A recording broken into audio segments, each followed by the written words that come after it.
नमस्कार दोस्तों, ओम नमः शिवाय। आप सभी का स्वागत है एक बार फिर आपके अपने चैनल द महान धर्मी पर। दोस्तों, हम सबको पता है कि नवरात्रि का बहुत ही पावन सा महीना स्टार्ट हो रहा है और मेरी तरफ से यानी कि महान धर्मी फैमिली की तरफ से आप सभी को इस चैत्र नवरात्रि की बहुत बहुत शुभकामनाएं। माता का वास आप सभी के घरों में हमेशा बनी रहे, यही मेरी कामना है।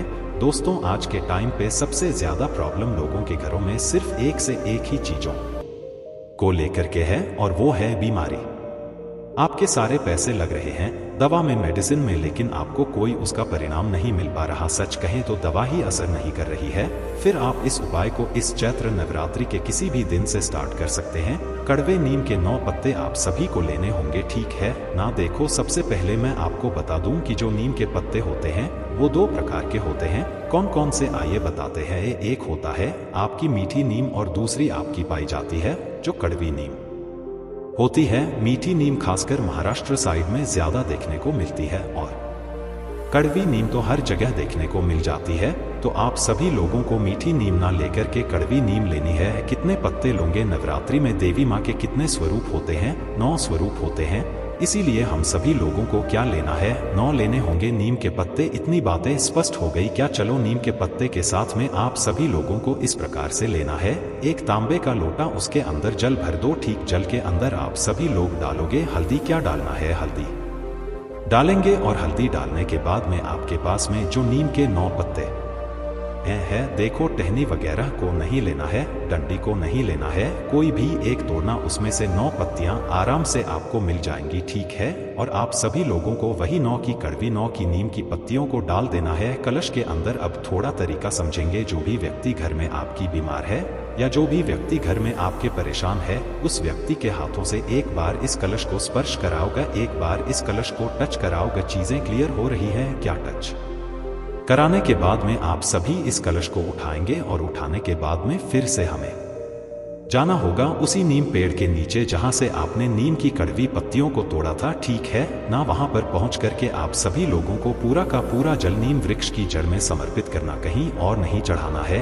नीम वृक्ष की जड़ में समर्पित करके और वहीं जड़ की एक चुटकी मिट्टी लेके जाना और उस इंसान की मस्तक पर एक तिलक लगा के चले आना। नवरात्रि के किसी भी एक दिन पे अगर आप इस उपाय को कर लेते हैं तो आपके घर परिवार में किसी भी प्रकार की कोई भी बीमारी हो, चाहे वो छोटी हो या बहुत बड़ी बीमारियां होंगी, वो सारी बीमारियां आपकी खत्म जरूर हो जाएंगी, ठीक है। तो भूलिए नहीं, कई लोग हर इंसान को इस उपाय को जरूर करना, ठीक है ना। देखो, अब इसी के साथ मैं आप लोग को दूसरा उपाय भी यहीं पे बताना चाहता हूं और यह उपाय होगा हमारे घर की खुशियों को लाने के लिए। लेकिन उससे पहले एक छोटी सी बात आपको और बताना चाहता हूं, वो ये है कि नवरात्रि के दिनों में, जैसे देखो, उदाहरण के तौर पे मैं समझाता हूं ताकि आप समझ पाओगे। जैसे आपको पता होगा कि बेल पेड़ के नीचे किसका वास माना जाता है? माता पार्वती का। मानते हो आप भी कि नहीं मानते हो? उसी प्रकार से नवरात्रि के 9 दिनों में देवी माता का वास अगर किसी भी वृक्ष के नीचे माना जाता है तो नीम पेड़ के नीचे माना जाता है। आप भी मानते हो इस चीज को। तो आप सभी लोगों को क्या करना है? नीम वृक्ष के नीचे इस उपाय को करना होगा। तरीका क्यों करना है बता दिया। अब देखो, इसके लिए हमें मात्र 2 लौंग लेने हैं। बहुत ज्यादा कुछ भी लेने की कोई आवश्यकता नहीं है। 2 लौंग लीजिएगा एंड दोबारा आप सभी को इस प्रकार से तांबे के लोटे में जल को भरना है। जल के अंदर हल्दी जरूर डालेंगे। जब भी हम नीम पेड़ के नीचे कोई सा भी उपाय करेंगे, हल्दी डालना अनिवार्य हो जाता है।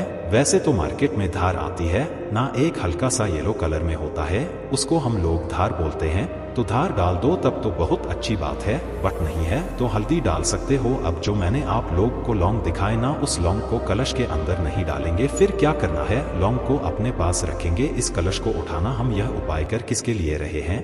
अपनी फैमिली की उन्नति तरक्की के लिए कर रहे हैं।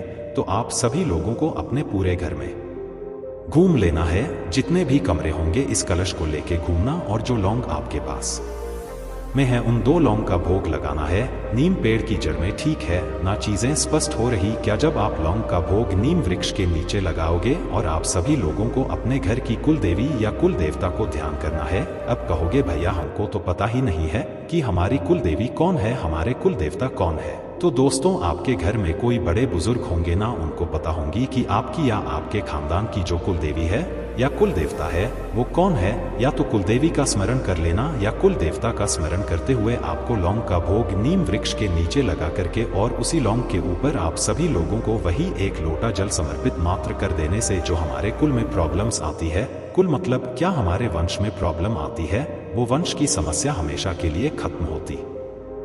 घर में सभी लोग सुखी और निरोगी होते हैं। चैत्र मास की नवरात्रि आप सभी के जीवन में बहुत ही सुख शांति लेकर आएगी, इस चीज को ध्यान रखिएगा। ठीक, चलो आगे बढ़ते हैं। अब इस वीडियो के हम लोग अपने तीसरे उपाय की तरफ चलते हैं। दोस्तों यह उपाय को निश्चित रूप से करेंगे। इसके लिए ये जो आपके सामने दिखाई दे रहा है इसे रक्षा सूत्र बोलते हैं। हम लोग तो अपने हाथों में बांधते भी हैं इस चीज को, है ना? आप लोग भी बांधते होगे। तो ऐसे ही मौली ले लो, धागा ले लो या रक्षा सूत्र लो। कहोगे भैया कितनी बड़ी लेनी है? तो बड़ा छोटे से हमें कोई मतलब नहीं है, बस ले लेना और आपको जाना होगा आंवले वृक्ष के नीचे। पूरी इस चैत्र नवरात्रि में किसी भी एक दिन आंवले वृक्ष के नीचे चले जाना, चुपचाप जाना और वहां पर जाना। कोई भी एक टहनी देख लेना जो आपको मतलब आसानी से आप उस टहनी पर पहुंच सकते हो, वो टहनी चूज कर लो। और कहीं पे भी बहुत ज्यादा तो नहीं, बस थोड़ा सा आप सभी को मौली उस टहनी पे बांध देना है, लपेट देना, ठीक है ना? नवरात्रि में किसी भी एक दिन करो आप। जब भी यह वीडियो देख रहे हो उसके बाद में करने के बाद में जब नवरात्रि 9 दिन समाप्त हो जाए आप हवन कर लें। और अगर आप 9 दिन का व्रत हो तो पारण कर लें। उसके बाद में आप फिर उसी आंवले पेड़ के नीचे जाएंगे जहां पर आपने ये मौली या रक्षा सूत्र बांध रखा था, है ना? आंवले वृक्ष के नीचे भगवान हरि का वास होता है, नारायण का वास होता है, इसीलिए हम बांध रहे हैं। अब 9 दिन के बाद में आप इसको उठाना, अपने घर की अलमारी तिजोरी में कहीं पे भी इस मौली को संभाल करके रख देना। साल भर आपके घर में कभी धन की कमी हो ही नहीं सकती, ठीक है? करिएगा। तो यहाँ पे हम लोगों ने 3 उपाय की बातें कर ली है। सबसे आखिरी उपाय की हम लोग बात करने जा रहे हैं, जो कि आप सभी को किससे करना है? हल्दी के साथ में करना है ना? लेकिन अब आज के दिन हम हल्दी का इस्तेमाल करेंगे तो ये खड़ी हल्दी नहीं लेनी है, हमें पिसी हल्दी चाहिए। अब करना क्या है दोस्तों, मुझे पूरी उम्मीद है कि आप लोगों ने अपने घरों में इस प्रकार से जैसे मैंने विधि बताई थी, जैसे मैंने लगाने का तरीका बताया है, आप लोग फॉलो कर रहे होंगे, है ना? अब क्या करिएगा, जो आपके पास में है हल्दी, ठीक है, उस हल्दी की 9 बिंदियां आप सभी को लगानी होंगी अपने घर के कलश पे। ये वीडियो आप जब कभी भी देख रहे हो कोई दिक्कत नहीं है, पहले दिन हो या दूसरे, चौथे, 5वें दिन कभी भी देख रहे हो आप सभी लोगों को हल्दी की 9 बिंदी देवी माता का जो 9 स्वरूप है उसका स्मरण करके कलश पे लगा देना है। तो दोस्तों मात्र इतना कर देने से आपको बहुत सुखमय आनंद मिलेगा। तो दोस्तों आज के बस इतना ही, मिलते हैं ऐसे ही जानकारी भरी किसी और वीडियो में। तब के लिए इस चैनल को सब्सक्राइब करके बेल आइकॉन जरूर दबा दीजिए और इस वीडियो को एक लाइक जरूर कीजिएगा, ठीक है? धन्यवाद दोस्तों।